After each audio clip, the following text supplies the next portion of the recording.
창세기 13장 1절에서 13절 말씀이 되겠습니다.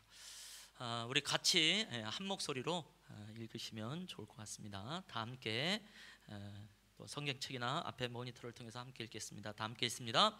아브라함이 애굽에서 그와 그의 아내 다시 읽겠습니다. 창세기 13장 1절에서 13절 말씀입니다. 함께 읽겠습니다. 아브라함이 애굽에서 그와 그의 아내와 모든 소유와 롯과 함께 네겝으로 올라가니 아브라함에게 가축과 은과 금이 풍부하였더라. 그가 네겝에서부터 길을 떠나 베델에 이르며 베델과 아이 사이 곧 전에 장막 쳤던 곳에 이르니 그가 처음으로 제단을 쌓은 곳이라. 그가 거기서 여호와의 이름을 불렀더라. 아브라함의 일행 롯도 양과 소와 장막이 있으므로 그 땅이 그들이 동거하기에 넉넉하지 못하였으니 이는 그들의 소유가 많아서 동거할 수 없었음이니라. 그러므로 아브라함의 가축의 목자와 롯의 가축의 목자가 서로 다투고 또 가나안 사람과 브리스 사람과 그 땅에 거주하였는지라. 아브라함이 롯에게 이르되 우리는 한 친족이라 나나 너나 내 목자나 서로 다투게 하지 말라. 내 앞에 온 땅이 있지 아니하냐. 나를 떠나가라. 내가 좌하면 나는 우하고 내가 우하면 나는 좌하리라. 이에 롯이 눈을 들어 요단 지역을 바라본즉 소알까지 온 땅에 물이 넉넉하니 여호와께서 소돔과 고모라를 멸하시기 전이었으므로 여호와의 동산 같고 애굽 땅과 같았더라. 그러므로 롯이 요단 온 지역을 택하고 동으로 옮기니 그들이 서로 떠난지라. 아브라함은 가나안 땅에 거주하였고 롯은 그 지역의 도시들에 머무르며 그 장막을 옮겨 소돔까지 이르렀더라. 소돔 사람은 여호와 앞에 악하며 큰 죄인이었더라. 아멘. 우리 한번 옆에 사람의 얼굴 보고 사랑합니다. 손을 잡을 수 있는 분은 손도 잡아주시고 안을 수 있는 분은 한번 안아도 주시면서 사랑합니다 한번 인사하지요. 이 예배 안에서 또 오랜만에 뵙는 분도 계셔서 얼마나 감사한지 모르겠고 또 2주 만에 또 뵙는 분도 있어서 얼마나 좋은지 모르겠고요. 또 우리 소은이도 오랜만에 봐서 얼마나 좋은지 모르겠습니다. 하나님께서 우리를 보좌 앞으로 불러 모으신 줄로 믿습니다. 함께 주를 찬송할 수 있음이 우리에게 큰 힘이고 또 위로가 되어지고 기쁨이 되는 줄로 믿습니다. 오늘도 변함없이 아브라함을 통하여서 하나님께서 어떻게 하나님을 아브라함 되게 하시는가, 믿음의 사람을 어떻게 믿음의 사람 되게 하시는가 함께 보는 시간이 되기를 원합니다. 제목은 깨어진 관계에도 봄은 오는가라는 제목이지요. 제가 이제 윤 전사님께 이 제목을 말씀드렸더니 제목이 굉장히 이제 시적이다 이렇게 얘기를 하더라고요. 시의 내용과는 전혀 관계없이 워낙 그 시 제목이 괜찮아서 그냥 차용만 했습니다라고 말씀을 드리고 싶고, 할 수만 있으면 우리에게도 관계가 있고 관계가 깨어질 수 있지만 또 봄이 오는 그 시절이 왔으면 좋겠다라는 마음으로 함께 나누는 시간이 되기를 원합니다. 지난주에도 지도를 함께 봤는데요. 일단 이 지도를 통하여서 이스라엘이 어디에 있는지 우리가 한번 보는 것이 좀 필요할 것 같습니다. 전체 세계 지도가 되겠고요. 그 대한민국이 있는 것이 보이죠. 또 한번 이용을 해보도록 하겠습니다. 여기가 대한민국이 되겠습니다. 그리고 이제 이 지역에 이스라엘이 있게 되어지고요. 한 비행기로 한 10시간 또 올 때는 12시간 정도, 어떻게 보면 우리나라에서 미국 정도 가는 거리랑 좀 비슷하지 않을까라는 생각을 해보게 되어지고요. 요 까만 창으로 되어져 있는 그 지역 내에서 이제 성경의 90% 이상이 이제 이야기가 이루어집니다라고 말씀드리고 싶고요. 그 안에를 이제 확대를 하게 되어지면 이스라엘 땅이 보이게 되어지고 그 아래쪽으로 이집트가 보여지고요. 그 다음에 이제 요르단이 오른쪽에 있고 올라가면 시리아가 있고 레바논이 있습니다. 더 올라가면 터키가 있게 되어지고 오른쪽으로 가면 이라크가 있으며 이란이 있으며 맨 아래쪽에 사우디아라비아가 있습니다. 현재 이제 이 지역의 이제 나라들의 이름이 되겠지요. 그래서 이스라엘이라고 하는, 성경에서는 이스라엘이라고 하는 이 나라와 지금의 나라의 어떤 연관성을 우리가 좀 가지고 있어야 그래도 성경을 이해하는데 조금 더 도움이 되겠다 싶어서 일단 세계 지도를 함께 봤습니다. 그리고 이제 이것을 고대 근동 지역으로 이제 가게 되어지면 지난주에도 함께 보여드렸던 이제 그 비옥한 초승달 지대라고 이제 말씀을 드렸죠. 오늘날 이제 이라크 쪽에 해당되어지는 곳 바로 이제 메소포타미아라고 부르게 되어지는데요. 이제 실선으로 이렇게 두 줄이 꾸불꾸불하게 되는 것이 이제 강이죠. 티그리스 강과 이제 유브라테스 강이 흐르게 되어지고, 그다음에 왼쪽 이스라엘로 가게 되어지면 요단 강이 흐르게 되어집니다. 그래서 아무래도 강을 따라서 이제 땅이 비옥하게 되어지니까 이것이 초승달 모양을 띠면서 나가겠고요. 더 나가서 뭐 애굽으로 가게 되어지면 여긴 나일강이 있게 되어지니까 뭐 말할 수 없이 더 비옥한 땅이다 이렇게 볼 수 있겠습니다. 그래서 이 지역 내에서 하나님께서 행하신 일들, 또 당시의 백성들 중에서 행하신 일들을 이제 바라보게 되는 것이죠. 맨 처음에 이제 애굽에 가려고 했던 건 아니지만 아브라함에게 있어서는 이제 워낙 이 하나님께서 보여주신 땅임에도 불구하고 이 땅이 마음에 들지 않았던 것 같습니다. 일단 기근이 왔는데요. 이게 도움이 되는 사진일런지 모르겠지만 어쩌면 맨 처음에 아브라함과 그 일행이 이런 땅처럼 가나안이 느껴지지 않았을까라는 생각을 해보게 되는데, 좀 친근하신가요? 이 사진이 앞으로 친근하게 될 겁니다. 우리 바로 이제 뒤쪽에 있는 이제 공사 현장이거든요. 지금은 이거보다 좀 더 이제 잘 정리가 되어져 있는데, 제가 계속 이제 그 사진 촬영을 하고 그래요. 너무 신기하더라고요. 이게 건설이 되어지고 뭔가가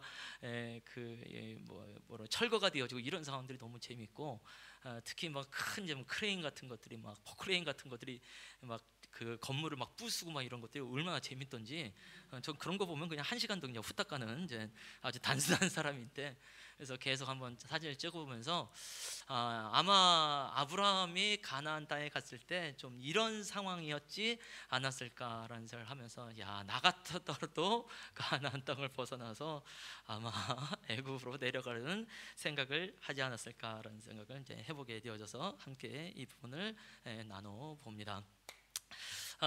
그 지난주에 이제 말씀을 드렸죠.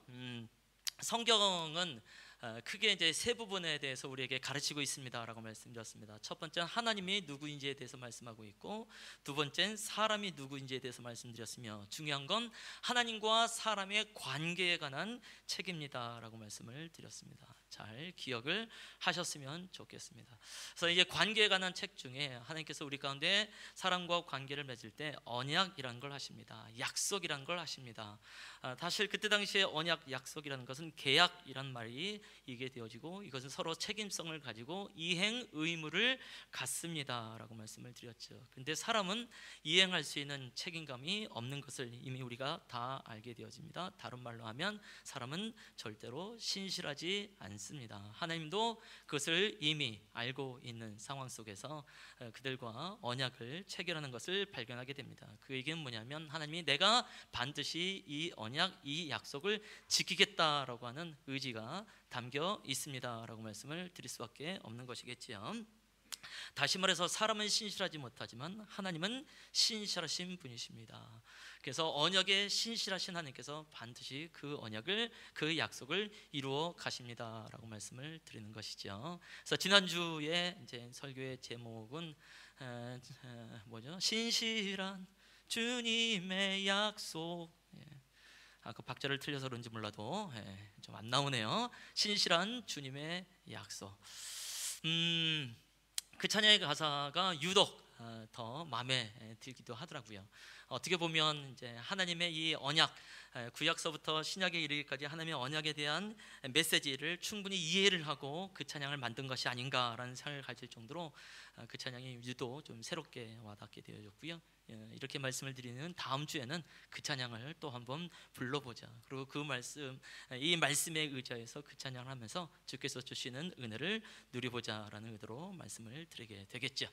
그래서 하나님께서 아주 유명한 시내산 언약이라는 것을 이스라엘 백성들에게 하였고, 그것은 동일하게 아브라함에게 그 창세기 12장 1절에서 3절에 있는 말씀대로 언약한 것과 같은 것이라고 말씀을 드렸지요. 이스라엘 백성들에게 모세를 통해 하나님께서 언약하신 것은 너희를 내 소유가 되게 하겠다, 거룩한 백성이 되게 하겠다, 특히 제사장 나라가 되게 하겠다라는 시내산 언약을 하고요. 그 전에 먼저 아브라함에게 너로 큰 민족을 이루게 하겠다, 너는 복이 될 것이다. 너는 이 땅을 너에게 주노라라고 하신 그 언약의 메시지가 있게 되어집니다. 그러나 아까 말씀드린 대로 이 안타까운 상황 속에서 애굽으로 내려갔다가 올라오게 되어져요. 근데 감사한 것은 올라오면서 참 많은 재산을 얻게 되어집니다. 어떻게 보면 참 거부가 된 모습으로 올라오게 되어지는데, 어저께 우리가 이제 시편 말씀을 일독을 하고 있잖아요. 그 일독을 하면서 아브라함의 상황과 좀 상당히 좀 비슷하지 않나라는 생각을 해보게 되어졌어요. 시편 66편 10절에서 12절 말씀인데요, 우리 같이 한번 읽어봤으면 좋겠습니다. 함께 읽습니다. 하나님이여, 주께서 우리를 시험하시되 우리를 단련하시기를 은을 단련함 같이 하셨으며 우리를 끌어 그물에 걸리게 하시며 어려운 짐을 우리 허리에 메어 두셨으며 사람들이 우리 머리를 타고 가게 하셨나이다. 우리가 불과 물을 통과하였더니 주께서 우리를 끌어내사 둔고한 곳에 들이셨나이다. 아멘. 주께서 아브라함을 끌어내셨습니다. 그리고 풍부한 곳에 들이셨습니다. 굉장히 아름답고 우리도 원하는 바가 되어진대요. 근데 그냥 풍부함을 주시면 얼마나 좋을까요? 그냥 거부가 되게 하면 얼마나 좋을까요? 근데 이 말씀을 보게 되면 우리를 참 찜찜하게 합니다. 다시 한번 10절 11절 말씀 보면 하나님께서 우리를 시험하신다라고 되어 있습니다. 굳이 시험하시면서 풍부함에 이르게 하실 필요가 뭐가 있을까라는 생각을 하게 되어지죠. 또 단련하신다라고 말씀이 되어져 있고 11절 말씀 정말 싫은 말씀이 나오죠. 우리를 끌어 그물에 걸리게 하십니다. 하나님께서는 그물에 걸린 우리를 풀어내셔야 되는 분이 아닐까요? 그런데 오히려 성경에서는 하나님이 우리를 끌어서 그물에 걸리게 하신다라고 되어 있습니다. 그래서 어려운 짐을 우리 허리에 메어 두셨으며 라고 되어 있습니다. 허리에 어려운 짐이 있으면 얼마나 거둥하기 힘들겠어요. 이 무게중심이 제대로 잡히지 않는 상황 속에서 어떻게 보면 내 마음대로 내 삶을 이끌어갈 수 없고 누군가가 나에게 그물을 던져서 나를 올가매해서 나를 이끌어갈 수밖에 없는 그런 현실이 되어지니 이게 얼마나 우리가 원치 않는 말씀이 되어지고 하나님이 어떻게 이럴 수가 있겠는가라는 생각을 해볼 수밖에 없다라는 생각을 하게 되어집니다. 12절 말씀도 기가 막힙니다. 사람들이 우리 머리를 타고 가게 하셨나이다. 실제로 사람들이 우리의 머리를 타고 가게 되어지면 어떤 일이 벌어지겠습니까? 그런 생각을 하게 되더라고요. 사람으로 말미암아 내 머리가 지끈지끈 아프고 자꾸 어지럽고 이것이 아마 사람이 내 머리 위로 타고 가는 것이 아닌가라는 생각을 해보게 되는 것이죠. 그래서 사람으로 말하면 아주 골치 아픈 일들이 일어나게 되어지는 거죠. 그래서 불과 물을 통과하였다 이렇게 말합니다. 시적인 표현이지만 실제로 이 시인이 진짜 고통 속에 있었던 것을 발견하게 되어지죠. 그러나 하나님의 결론은 풍부한 곳에 이끌어서 두게 하시는 것이 하나님의 계획인 줄로 믿습니다. 우리의 삶이 여전히 물과 불을 통과하는 삶이 되겠지요. 우리의 머리 위에 누가 다니는 것처럼 성가시게 보일 수도 있겠고 어지럽게 하는 것처럼 보일 수도 있겠지요. 나에게 왜 자꾸 올가미를 매는가? 나에게 왜 그물을 던지는가? 나를 왜 오가지도 못하게 하는가? 왜 나한테 지지도 못할 만한 짐을 자꾸 나에게 지어주는가? 라는 생각을 할 때에 이것이 하나님께서 우리를 단련하시는 일이라고 하시는 것이니까, 하나님께서 우리를 테스트하는 거라고 하는 것이니까 아브라함처럼 믿음으로 잘 통과되어지는 믿음의 우리 예선교회 성도인 되시를 축원합니다. 아멘. 예. 그래서 하나님께서 우리 안에 행하신 일들을 우리가 살펴보면서 나가는 시간들이 되어지기를 원합니다. 하나님은 정말 아브라함을 아브라함 되게 하십니다. 믿음의 조상을 믿음의 조상 되게 하시는 것을 발견하게 되어집니다. 아마 우리가 아브라함을 믿음의 조상이라고 말할 때 최고점은 결국 창세기 22장이 될 거라고 생각합니다. 창세기 22장에서는 그의 아들 이삭을 드리는 모리아의 제사 사건이 나오게 되어지죠. 특히 이 모리아라고 하는 것은 나중에 솔로몬이 성전을 세우는 장소가 되기 때문에 굉장히 중요한 사건이 되어지고 결국 성전 되시는 예수 그리스도를 말하기 때문에 이 모리아의 제사 사건은 엄청나게 중요하게 되어지는 것이 되겠지요. 또 자기의 사랑하는 아들, 그것도 100세에 난 아들을 하나님께 제사로 드린다는 것은 누가 봐도 쉽지 않은 일이라는 것을 알게 되어지고, 이때 아브라함이 이 모든 것을 준행하면서 순종하면서 드디어 믿음의 사람으로서 최고봉을 찍는 것을 발견하게 되어지는 것이죠. 바로 이 22장을 향하여서 어떻게 보면 12장서부터 21장까지는 아브라함이 어떻게 이런 믿음의 사람이 되었는가에 대해서 좀 디테일하게 추적해가는 어떤 이야기들이 아닌가라는 생각을 해보게 되어지는 것이죠. 그래서 한마디로 아브라함을 믿음의 사람 될 수 있도록 다루시고 계신 하나님을 발견하게 되어지고 훈련시키고 계시는 하나님을 발견합니다라고 말씀을 드리는 것이죠. 조금 더 좀 불편한 말로 표현한다면 조련하고 계시는 하나님이라고 표현할 수도 있겠습니다. 아주 디테일하게 조련하고 계시지 않나라는 생각을 하게 되어지고 핀셋 조련이라고 말을 해도 괜찮을 정도로 아브라함이 정말 믿음의 사람 되는 데 있어서 불필요한 요소들 하나님께서 하나하나 제거해 가시는 모습을 발견하게 되어지는 것이죠. 근데 이 아브라함이 우리의 믿음의 조상이 되어지니까 결국 하나님도 우리를 아브라함처럼 믿음의 사람 되게 하실 텐데, 그 믿음의 사람으로서 나갈 때에 불필요한 요소들을 또 우리의 삶 속에서도 하나하나 제거해 가시는 과정이 또 신앙생활이 아닐까라는 생각을 해보게 되어지고, 그 얘기는 하나님이 우리에게도 동일하게 다루시고 계시고 훈련하고 계시고 또 우리를 조련하고 계시는 것이 아닌가. 좀 불편할 수 있겠지만 하나님께서 우리를 핀셋 조련하고 있을 때에 너무 낙심하지 마시고 아브라함의 마지막 믿음의 사람 되는 것에 대한 소망을 가지고 나가는 시간이 되어졌으면 좋겠습니다. 근데 성경을 잘 보면 오늘 말씀을 또 보게 되어지면 아브라함만 다루시고 아브라함만 훈련하는 건 아니더라고요. 아브라함이 믿음의 조상으로서 그의 믿음을 견고하면 됐지 왜 주변 사람들까지 함께 다루시는가 훈련하시는가. 앞으로 계속 우리가 보게 되겠습니다만 그의 아내 사라를 하나님께서 또 믿음의 사람 되도록 다루시고 훈련하시는 것을 발견하게 되어지고요. 아까도 말씀드렸지만 그의 아들 이삭 또한 하나님께서 다루시고 훈련하시는 모습을 발견하게 되어집니다. 결국 어느 한 사람이 부르심을 갖게 되고 어느 한 사람이 믿음의 사람이 된다고 하는 것은 그 사람만 말하는 것이 아니라 그 주변에 아주 가까이 있는 사람서부터 먼 사람에 이르기까지 하나님의 훈련 가운데 있습니다 라고 말씀을 드릴 수밖에 없는 것이 되겠죠. 그래서 굉장히 유명한 말씀이 있습니다. 주 예수를 믿으라 그리하면 너와 내 집이 구원을 얻으리라. 한 사람이 예수를 믿었을 때에 그 한 사람만 예수를 믿는 것으로 끝나지 아니하며 성경은 또 하나님은 그 집안에 대해서 말하게 되어지고 가족에 대해서 말하게 되어지고 가문에 대해서 말씀하고 있는 것을 발견하게 되어집니다. 그래서 한 사람이 믿음의 사람이 되어지고 한 사람이 부르심을 얻을 땐 그 가족 전체가 함께 다rum을 받게 되어지고 훈련 가운데 있게 되어집니다. 감사하십니까? 편안하십니까? 모르겠어요. 믿음의 여정을 힘들게 살아오셨던 분들이 있다고 한다면 그래도 우리 자녀들은 이런 힘든 거 겪지 않았으면 좋겠는데 뭐 이런 생각을 할런지 모르겠지만 그것은 그냥 우리 생각이고요. 성경에 보게 되어지면 우리의 믿음의 사람들은 그 주변에 있는 사람들도 동일하게 같은 훈련 가운데 있다라고 말씀을 드릴 수밖에 없는 것이죠. 이미 예수 그리스도께서도 마찬가지예요. 예수님이 메시아가 되어지고 그 부르심을 따라서 믿음을 따라서 나아갈 때에 어머니 마리아도 함께 훈련 가운데 있게 되어지며 당연히 그의 또 형제들, 친형제들도 함께 다rum을 받고 훈련 가운데 있는 것을 발견하게 됩니다라고 말씀을 드릴 수밖에 없어요.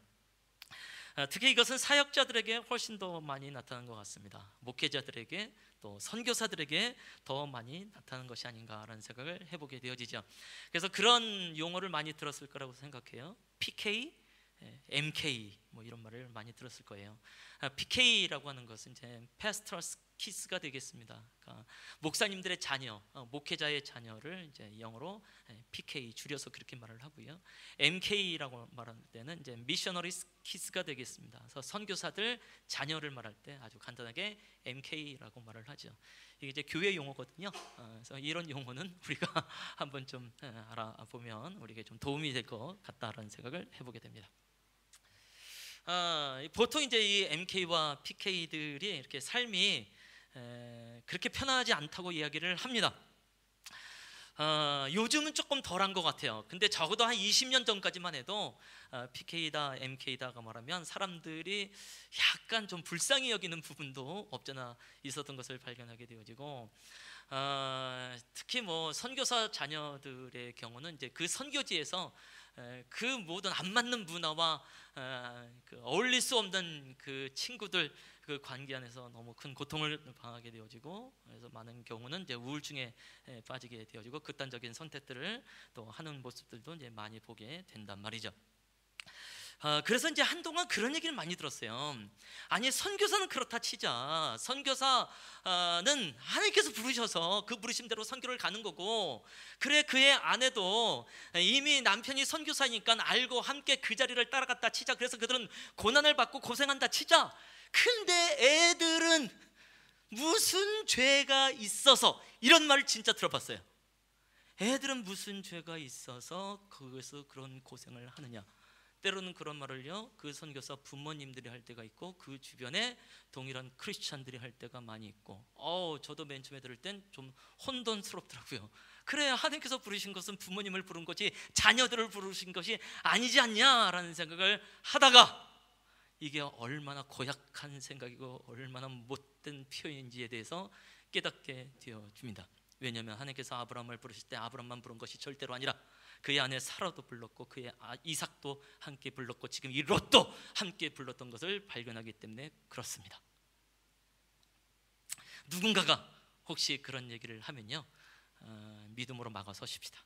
그 얘기는 내 입 밖으로는 조금도 이제는 그런 말을 내지 마십니다 라고 말씀드리고 싶고, 생각으로도 그래, 목사님은 그렇다 쳐, 목사님 부부는 그렇다 쳐, 근데 자녀들이 무슨 죄를 졌길래 여기서 그냥 PPT를 해야 되고, 여기서 뭐 카메라 이제 촬영하다가 뭐 가고 뭐 이런 생각은 이제 우리가 좀 버려야 되겠습니다라고 말씀을 드리고 싶은 거예요. 왜? 하나님께서 한 사람을 믿음으로 조련해 가실 땐 그 주변의 사람들도 함께 믿음으로 조련해 갑니다. 근데 그것이 과연 사역자들에게만 해당되어지는 것이가 절대로 그렇지 않죠.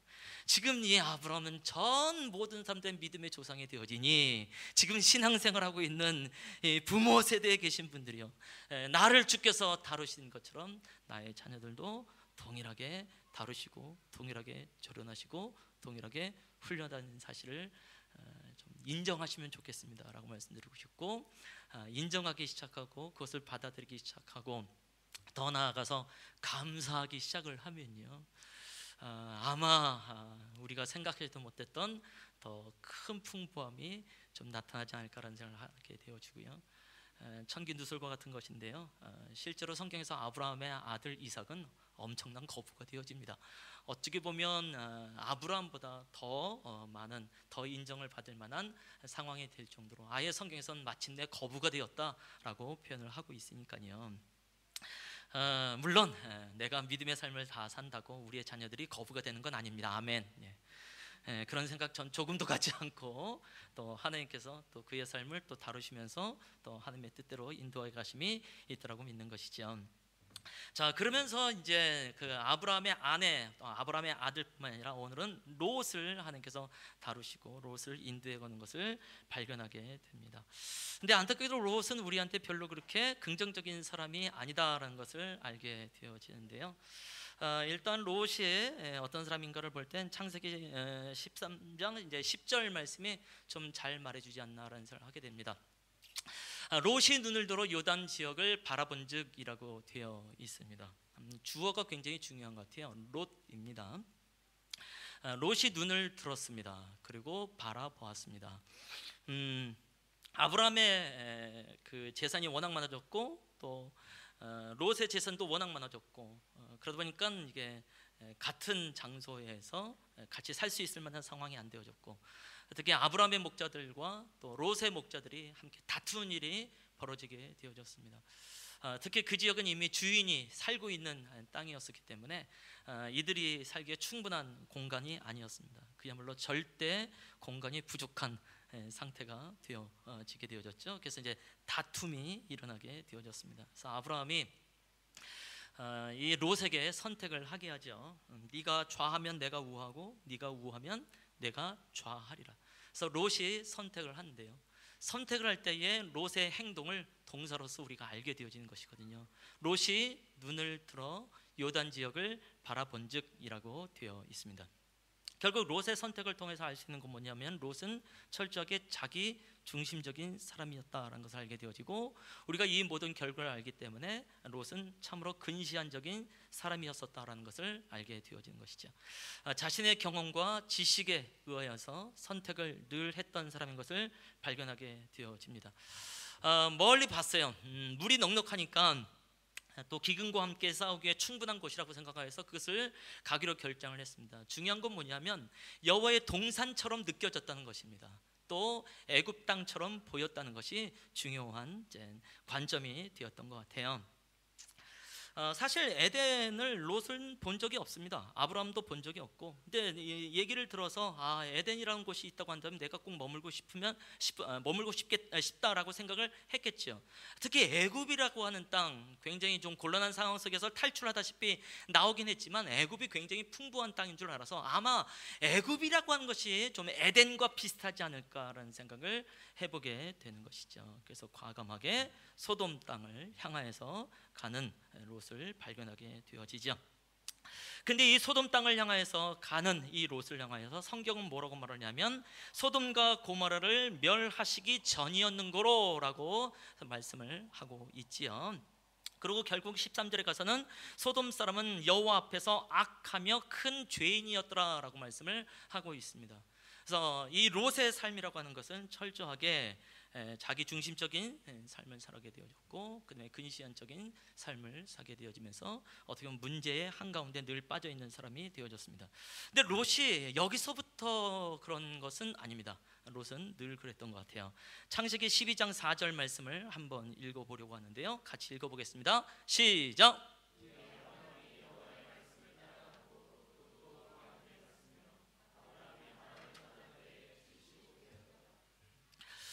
이 말씀을 보게 되어지면 이제 하나님께서 말씀하신 세 가지 언약에 대해서 아브라함이 들었어요. 그래서 아브라함이 여호와의 말씀을 따라갔습니다. 롯이 함께 가는데요, 롯에 관해서 말할 땐 롯도 그와 함께 갔으며라고 말씀을 하고 있지요. 아브라함의 항상 태도는 하나님이 말씀하시는 곳, 하나님이 인도하시는 것에 가장 큰 관심을 갖고 있었지만 롯은 철저하게 하나님이 아닌 사람을 따라가고 있는 모습을 발견하게 되어지죠. 사실 이 말씀은 작년 거의 한 1년 가까이 됐겠죠. 그때 그 모세와 이제 여호수아를 말을 하면서 아브라함과 롯을 비교했었죠. 항상 아브라함과 롯을 보게 되어지면 모세와 여호수아의 관계도 알게 되어집니다. 모세가 회목이라는 것을 만들어 놓고 그것을 자주 들르게 되어졌습니다. 근데 그때마다 아마 여호수아가 그 일에 동참을 했던 것 같습니다. 하나님께서 모세에게 이야기를 하시고 모세는 그 얘기를 듣고 회막을 떠납니다. 그런데 노란 글씨를 보게 되어지면 여호수아는 회막을 떠나지 아니하리라 이렇게 되어 있습니다. 그러니까 여호수아는 모세를 따라다니긴 했지만 모세뿐만 아니라 모세를 이끌고 계시는 하나님에 대해서 끊임없이 관심을 가지고 하나님께 말씀을 듣고 집중하고 있었던 모습을 발견하게 되더라는 것이죠.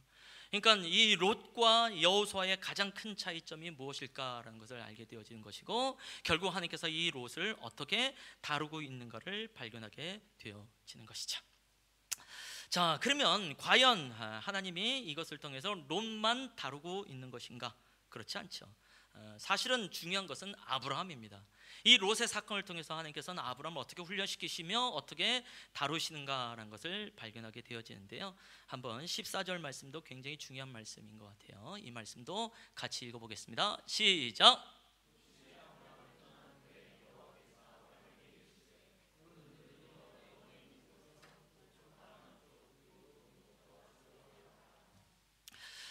첫 번째 나오는 문구, 롯이 아브라함을 떠난 후.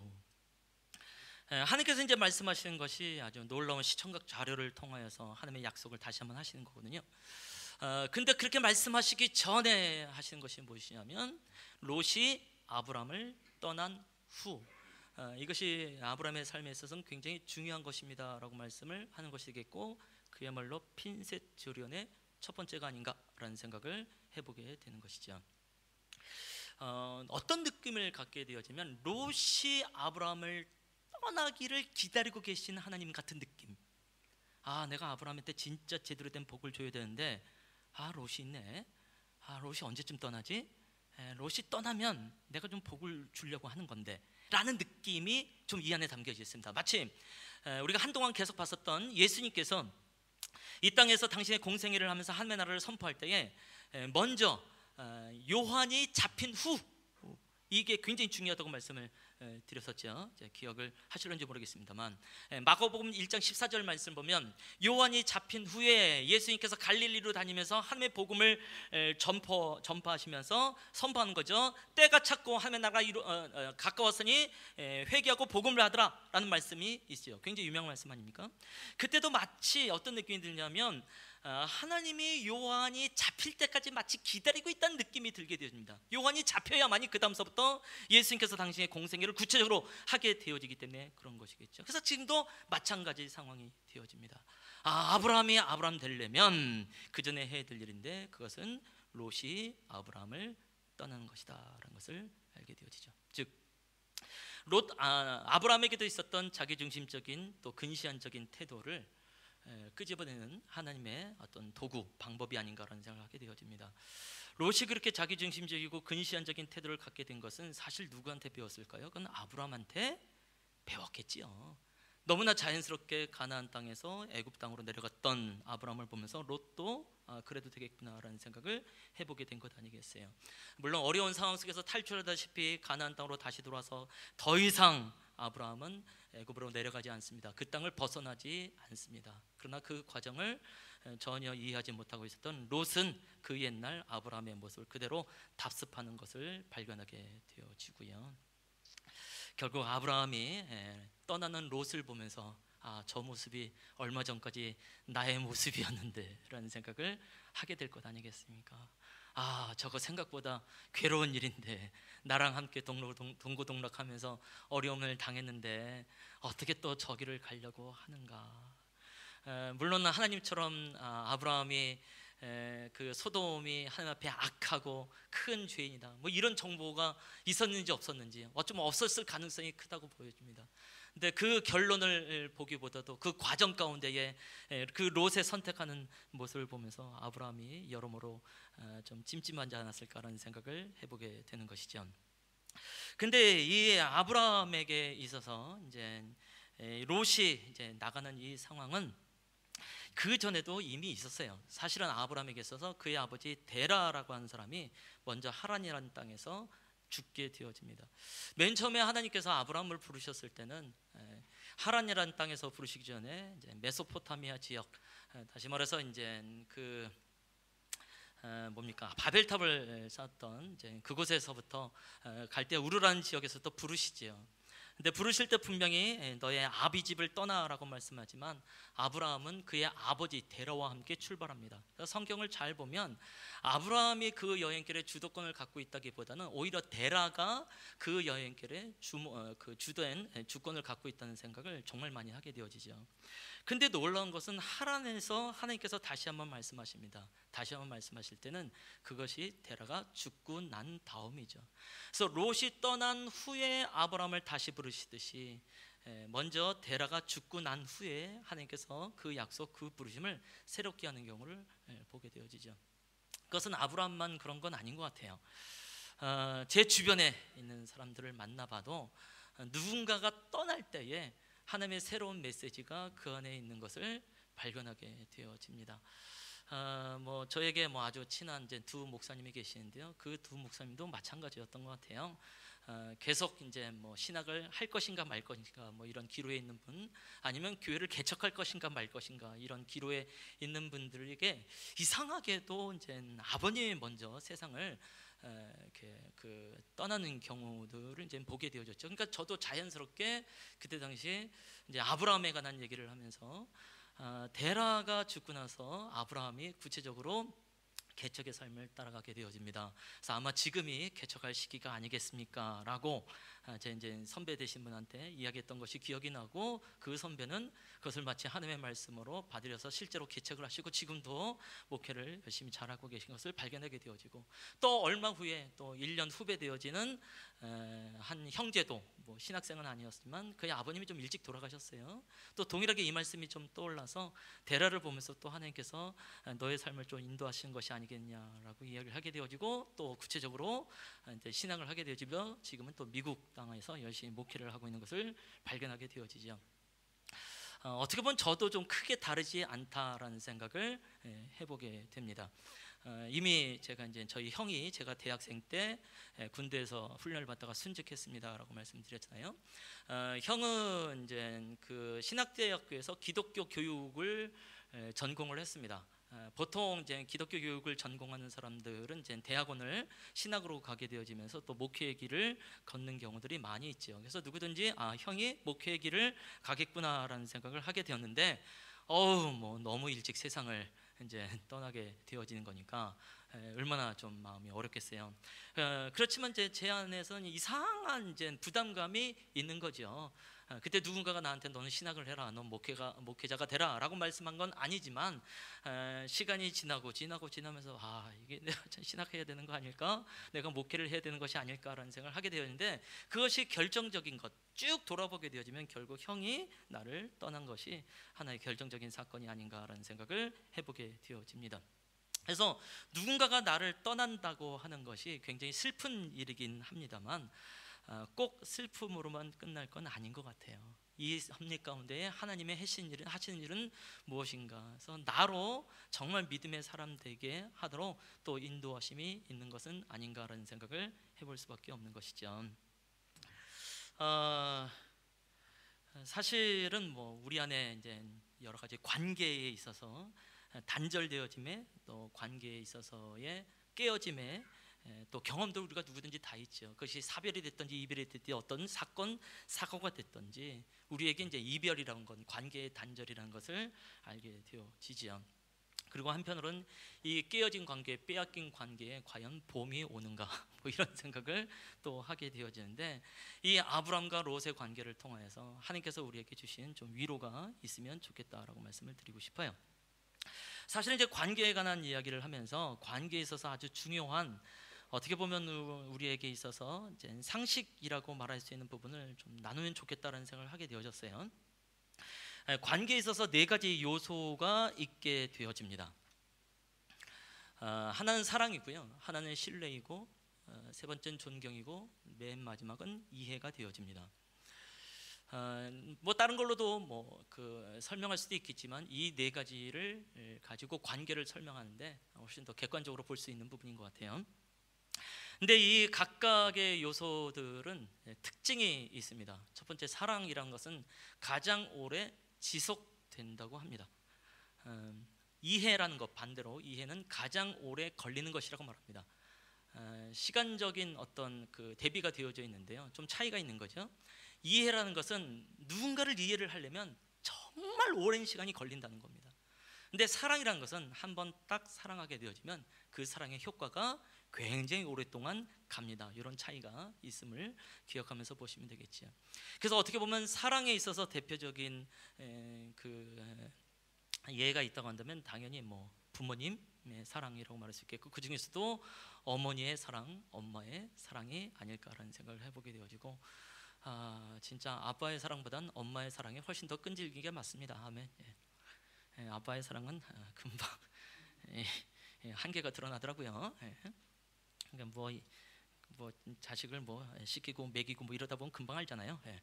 근데 어쨌든 이 사랑이라는 것은 특징이 가장 오랫동안 지속되어지는 것입니다. 신뢰라고 하는 것이 지난주에도 말씀드렸지만 이게 참 찜찜한 겁니다. 꼭 필요한 것임에도 불구하고 신뢰를 쌓는 데는 짧은 시간이 걸릴 수도 있겠고 긴 시간이 걸릴 수도 있어요.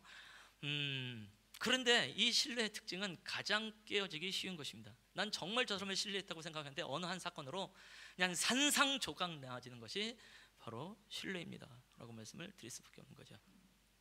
존경이라고 하는 것은 다른 말로 하면 존중이라고 이해를 하셔도 좋을 것 같아요. 존경이라고 할 때 우리는 자꾸 윗사람을 존경하는 걸 자꾸 생각해야 되는데, 사실 이것은 아랫사람을 존경하는 걸 말하기도 합니다. 그래서 존중이라고 하는 표현이 훨씬 더 맞는 표현일 것 같은데요, 이것은 가장 무시되기 쉬운 특징을 갖고 있다고 말을 합니다.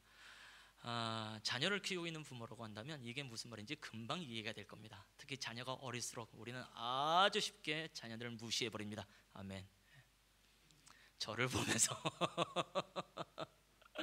근데 이 존중이야말로 너무너무 중요한 관계의 요소가 되어집니다. 만일 이 존중이라는 존경이라는 요소를 제대로 이 관계를 갖지 못하게 되어지면 그 자녀의 삶이 조금 쉽지 않습니다 라고 말씀을 드릴 정도로 이 존경이라는 영역은 굉장히 중요하게 되어지죠. 그 다음에 이해라고 하는 것은요, 가장 오래 걸리는 것입니다. 그래서 우리 그런 말 많이 하죠. 저 사람은 알다가도 모르겠다고. 내 몸으로 난 자녀들임에도 불구하고 어쩌면 이 두 자녀가, 이 세 자녀가 어쩜 이렇게 다를까, 이것들 알다가도 모르겠네 라는 생각을 많이 하게 되어지고, 우리 주변에서도 이런 말을 정말 많이 하게 되어지는데요, 그것이 이해의 특징이기 때문에 그렇습니다. 이해는 정말 오래 걸립니다 라고 말씀을 드리고 싶어요. 그래서 하나님은 이제 성경은 하나님과 인간의 관계를 다루는 책입니다라고 말씀했는데, 그것을 좀 더 객관적으로 말할 때 이 네 가지 부분을 잘 기억하시면 좋겠습니다. 이 네 가지 부분은 이제 또 좀 더 구체적으로 들어갈 부분인데, 언젠가 또 관계에 관해서 함께 나눌 일이 있다면 그렇게 나눠보기를 원하고요. 일단은 이 네 가지 요소를 잘 기억하고 잘 새겨보시고 이 특징에 따라서 한번 관계의 요소를 이뤄가면서 나가보시면 어떨까라는 생각을 해보게 되어집니다. 자, 이렇게 관계 가운데에 뭔가를 애를 쓰고 뭔가 잘해보려고 애를 한다 할지라도 아브람과 롯처럼 헤어질 수 있습니다. 그 아픔에 대해서는 우리가 좀 견뎌야 되는 부분도 없지 않나라는 생각을 있지 않나라는 생각을 해보게 되어지는데요, 감사하게도 이 관계가 회복되고 있는 것을 봤으면 좋겠어요. 함께 좀 말씀을 봤으면 좋겠는데요. 예, 오케이. 창세기 14장 12절 말씀이 되겠습니다. 한번 읽겠습니다. 시작.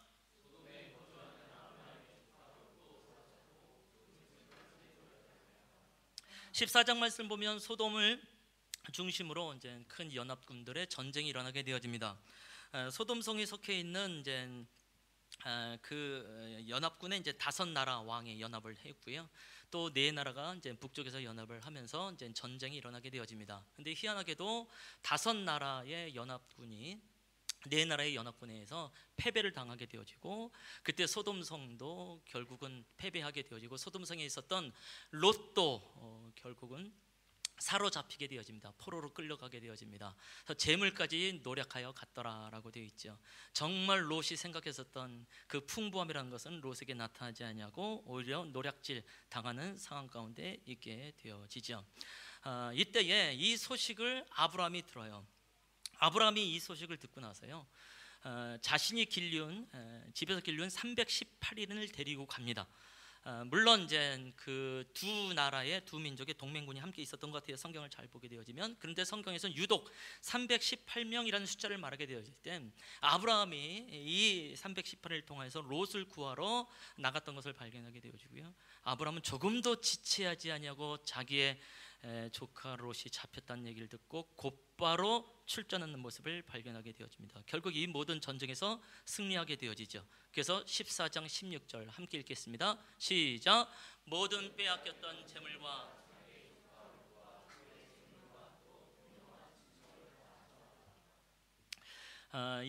롯과의 어떤 이야기가 이 안에 담겨 있는 건 아닌 것 같아요. 근데 롯과 함께 롯에 관련되어졌던 사람들, 롯과 관련되었던 모든 재물까지 아브라함이 되찾아오는 모습을 발견하게 되어집니다. 사실은 쉽지 않은 전쟁입니다.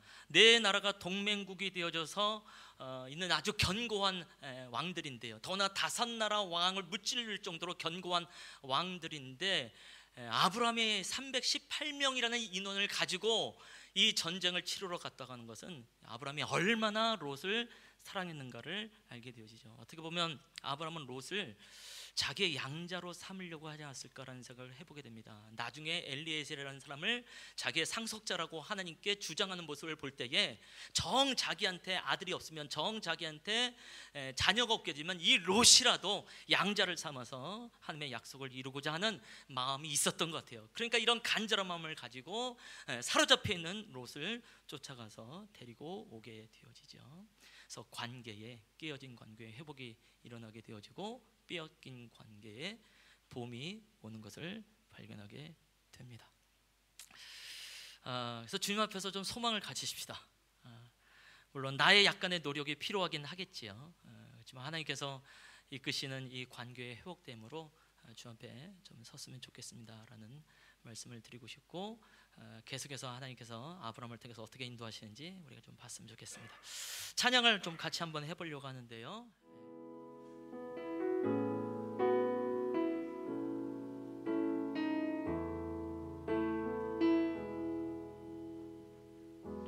내 아버지 그 품 안에서 내 영혼은 안전합니다. 주 손길로 내 삶을 하느시니 그 평강이 나를 덮습니다. 한 번 더. 내 아버지, 내 아버지 그 품 안에서 내 영혼은 안전합니다. 주 손길로 내 삶을 하느시니 그 평강이 나를 덮습니다. 나 비록 넘어지면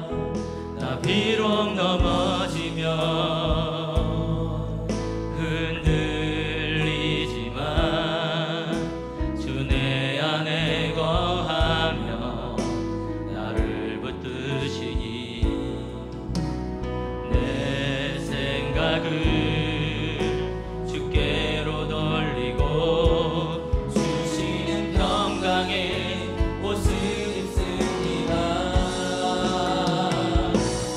약속 안에서 내 영혼 평안해.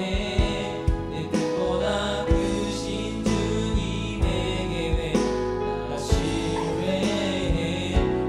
두려움 다 내려놓고 주님만 의지해. 주 안에서 내 영혼 안전합니다. 나 비록 넘어지면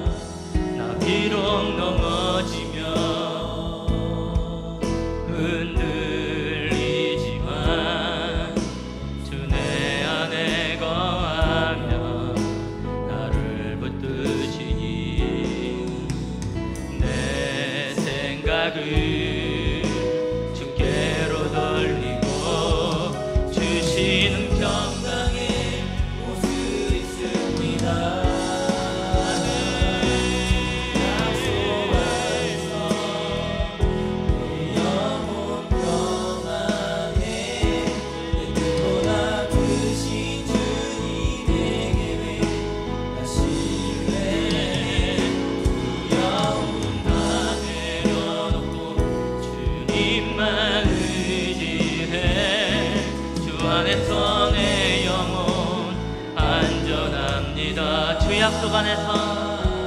주 약속 안에서 내 영혼 평안해. 내 뜻보다 크신 주님에게 왜 나 신뢰해. 두려움 다 내려놓고 주님만 의지해. 주 안에서 내 영혼 안전합니다. 주 앞에 기도하는 시간이 좀 되기를 원하는데요. 하나님께서 아브라함을 다루시고 훈련시킬 때는 그의 주변의 가족들도, 아내도 자녀도, 그의 종도 함께 다루시며 훈련하신 모습을 발견하게 됩니다. 마찬가지겠지요. 지난주에 함께 말씀을 드리면서 우리가 주의 약속을 믿고 내 뜻보다 크신 주님의 계획을 따라서 한번 가보십시다. 마치 예손교회가 아브라함처럼 가나안을 향하여서 가는 것과 같습니다 라고 말씀을 드렸습니다. 그래서 기도 부탁을 드렸죠. 무엇보다도 이 상황 속에서 가장 기도가 필요한 사람은 바로 담임 목사 저입니다. 그리고 제 아내 부부입니다 라고 말씀을 드렸습니다. 왜냐하면 이것을 통해서 하나님께서 나를 다루시는 분인 줄 제가 알기 때문에, 또 우리의 부부를 다루시는 분이고 훈련시키는 분이신지 알기 때문에 그렇게 기도 부탁을 드렸습니다. 그런데 가만히 보니 하나님께서는 한 교회를 훈련시킬 때에 목사님만 훈련시키는 것이 아니라 함께하고 있는 주변 사람들, 성도들도 동일하게 다루시고 훈련하고 계신다는 사실을 우리가 알게 되어지는 것이죠. 자, 다시 한번 이 말씀이, 또 이 찬양의 가사가 나의 가사로 나의 말씀이 있기를 원합니다 라는 마음으로 나가보면 어떨까요? 내 뜻보다 크신 주님의 계획을 내가 다시 한번 신뢰해 봅니다. 정직하게 나에게도 나 중심적인 사고를 갖고 있는 사람이고, 또 근시안적인 또 안목을 갖고 있는 사람입니다. 하나님, 내가 어떻게 하면 아브라함처럼 하나님 중심적인 사람이 될 수가 있을까요? 어떻게 하면 내가 아브라함처럼 원시안적인 사람이 될 수 있을까요? 주께 한번 여쭤보므로 나가야 되지 않을까요? 그 목회자로 인하여서 교회가 나가시는 것은 아닌 것 같아요. 모두가 함께 같은 마음을 가지기 시작할 때에 또 교회에게 주신, 하나님께서 허락해 주신 아름다운 일들이 일어나게 되는 것 같습니다. 하나님께서 아브라함뿐만이 아니라 그의 아내도 다루시고 그의 조카도 다루시고 그의 자녀도 다루면서 하나님의 나라를 함께 이루어가듯이 예선교회도 마찬가지라는 생각을 하게 되어지는 것이지요. 그래서 이 약속 앞에서, 이 말씀 앞에서 뒤로 물러가지 아니하기를 권해드려지고, 이 말씀 앞에서 나도 훈련되어지기를 원합니다. 하나님, 그러면서 내 안에 좀 깨어진 관계도 있습니다. 말씀대로 살려다 보면, 믿음의 사람으로 나가려다 보면, 신앙생활 하다 보면 관계가 깨어지는 것도 있습니다. 이 관계의 아픔이 내 안에 있습니다. 주님, 그러나 아브라함이 철저하게 롯을 결국은 구해내고 그 관계를 회복하게 하신 것처럼 나도 그럴 때가 있게 될 줄로 믿습니다. 우리는 지금까지 살아오면서 여러 관계의 깨어짐을 이미 경험한 사람들이고, 지금도 그러한 조짐 가운데 있는 사람들이고, 앞으로 어떻게 될지도 모르는 사람들이 아니겠는지요. 하나님이여, 이 빼앗긴 관계가 정말로 봄을 맞이할 수 있는 그 은혜가 있게 하여 주시옵소서. 그래서 두 가지 부분으로 함께 기도하고 마무리하겠습니다. 함께 기도하시겠습니다. 하나님 아버지, 맞습니다. 주님, 우리의 삶 속에서, 아버지의 삶 속에서 주님의 말씀을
살아계신 하나님 아버지, 돌아보게 되어집니다. 하나님께서 나를 향하여서 아브라함처럼 믿음의 사람으로 계속해서 반응하면서 나가는지 돌아볼 수 있는 은혜가 있게 하셔서 감사를 드리고, 그래도 믿음의 반응으로 또 버티며 견디며 나갈 수 있도록 인도해 주심을 감사하고, 그것이 나에게로만 끝난 것이 아니라 또 부부로서 하나님께서 부르심 앞에서 설 수 있도록 인도해 주심을 감사합니다. 하나님, 아브라함을 훈련시킬 때 아브라함의 주변 사람들을 동일하게 훈련시키시는 것처럼 주님, 주께서 내 안에 시키신 그 훈련됨이 또 성도들에게도 그대로 있음을 인하여서 감사를 드립니다. 하나님, 인간적인 마음 안에서는 그냥 목회자 한 사람의 훈련되어지는 통해서 모든 성도가 그저 풍부함을 누리고 그저 거부가 되어지는 것이 정말 인간적인 마음이 되어지오나 하나님의 계획이 그 안에 있지 아니하는 것을 보면서 주님 앞에 겸손함으로 우리의 삶을 드릴 수밖에 없는 것을 고백합니다. 하나님이여, 한 교회의 목회자를 믿음의 사람 되게 하듯이 한 교회의 모든 성도들도 동일하게 한 사람 한 사람을 믿음의 사람 되게 하시고 그렇게 훈련해 가시는 분인 줄로 믿고 그것을 통해서 또 다른 사람들을 믿음의 사람 되게 하도록 인도하시는 분인 줄로 믿습니다. 하나님이여, 이 믿음의 여정의 과정을 무사히 통과할 수 있는 성도 될 수 있도록 인도하여 주시옵소서. 마침내 아브라함이 이삭을 드릴 수 있으려는 믿음의 사람으로 나아갔던 것처럼, 하나님께서 그렇게 인도하셨던 것처럼 마침내 우리의 성도들도 그렇게 믿음의 사람으로 모든 사람들에게 하나님께 인정이 되어질 수 있을 만큼 그렇게 훈련되어지며 친히 주관하여 주시기를 원합니다. 하나님, 안타깝게도 그러한 상황 속에서 믿음의 삶을 살아가려고 할 때에 우리 안에 관계에 틀어짐이 있는 것을 보게 되어지고 관계에 끼어짐이 있는 것을 보게 되어지고 빼앗긴 관계 속에 우리가 있게 되어집니다. 아버지여, 낙심하지 하며 슬퍼하지 않게 해주시옵시고 오히려 이것을 통해서 새로운 일들 행하시는 주님을 바라볼 수 있도록 인도해 주시옵시고, 주님, 할 수만 있으면 저희의 삶을 통해서 빼앗긴 관계가, 끼어진 관계가 회복되어짐에 역사될 수 있도록 인도해 주시옵소서. 하나님이여, 아브라함이 끝까지 롯을 놓지 아니하며 그 관계 가운데에 나갔던 것처럼 주여, 우리가 포기하지 않게 해주시옵시고 주께서 허락해 주시는 그 섭리 가운데서, 그 은혜 가운데서 그 회복되어짐의 역사가 있을 수 있도록 인도하여 주시옵소서. 지금은 우리 주 예수 그리스도의 은혜와 아버지 하나님의 선랑과 성령의 교통, 그 사귐의 은총이 오늘 아브라함처럼 함께 주님의 사람으로서, 믿음의 사람으로서 훈련받고 나아가는 우리 모든 성도들과 또 가정과 그 일터와 이 나라 민족, 특별히 케냐 땅 위에 이제로부터 영원토록 함께 있을지어다. 아멘.